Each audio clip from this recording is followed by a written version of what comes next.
Okay, hello, good morning. So today I thought I would take a look at one of the possible reasons why you might be experiencing obesity. These days it seems like everybody has ADHD, but that's not true. It's still only around 3 or 4% of adults who have ADHD, but of course it's often undiagnosed. And you may be surprised to know that if you do have undiagnosed, well, if you have ADHD, you have a 70% more chance of being obese than people who don't have it, which is an extraordinary statistic. Some of the reasons, people with ADHD can sometimes struggle with executive dysfunction. They have problems with planning, organization, and self regulation, which is a huge one when it comes to appetite. Um, a lot of the times, people with ADHD have impulsivity and they may struggle to resist high calorie, high sugar foods. And of course, that can lead to overeating. People with ADHD often have disordered eating patterns. Don't eat at regular times, binge eat. These things are more common again with people who have ADHD. Sometimes it ties in with sleeping. They have poor sleeping habits, and that can result in difficulty with appetite regulation and metabolism. And of course, there can be a genetic component. But the only reason I bring it up is that um, there's a really good chance that I'm one of those people who technically have undiagnosed ADHD. I will tell you that there's an incredible genetic component of ADHD, and there's lots of family members in my life who have been officially diagnosed with ADHD, and all of them have struggled with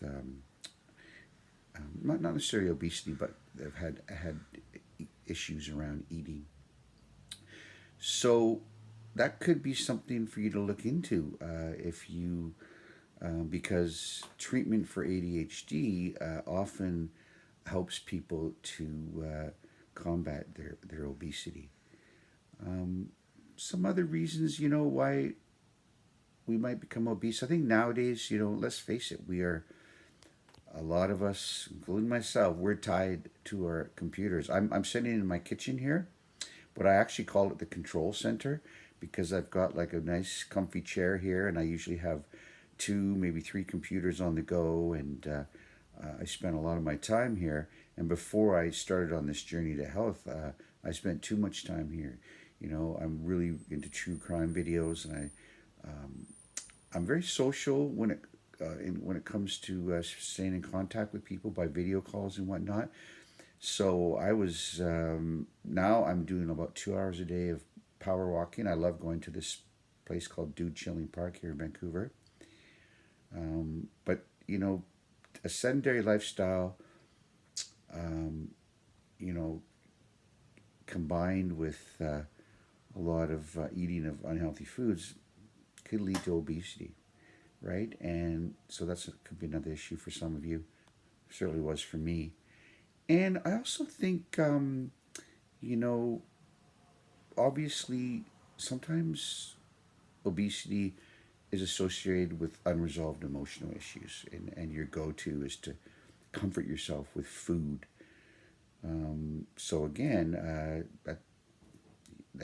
lot of us, several of these things could be true. ADHD, sedentary lifestyle, not eating a healthy diet, unresolved emotional issues, and for some people it could be you have other habits that are, uh, you know, pretty unhealthy. One of them for a lot of people is you drink too much. There's a lot of caloric energy, of course, in alcohol. And generally, when people drink a lot, they also eat, make poor decisions when it comes to eating. So the reason why I'm bringing all this up is that you know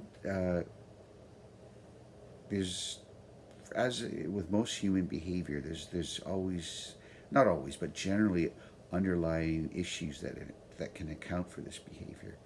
So, if you address those underlying issues, it's going to help you to make much better decisions when it comes to eating and being active. So that's all I got for you today.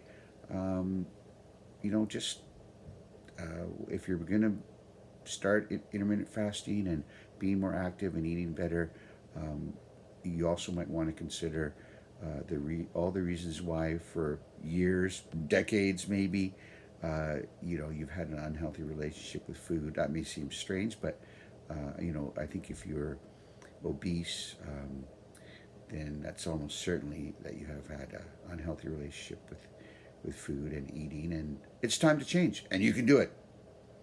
Um, Always remember, if you are going to do any kind of fasting, especially if it involves occasionally a strict water fast where you're just taking potassium, magnesium, salt water, probiotics, and creatine, please always do it under medical supervision. I'm going to mention this every single video so that just as well, because it's just a really good thing to have a professional in your corner making sure that what you're doing makes sense and is healthy.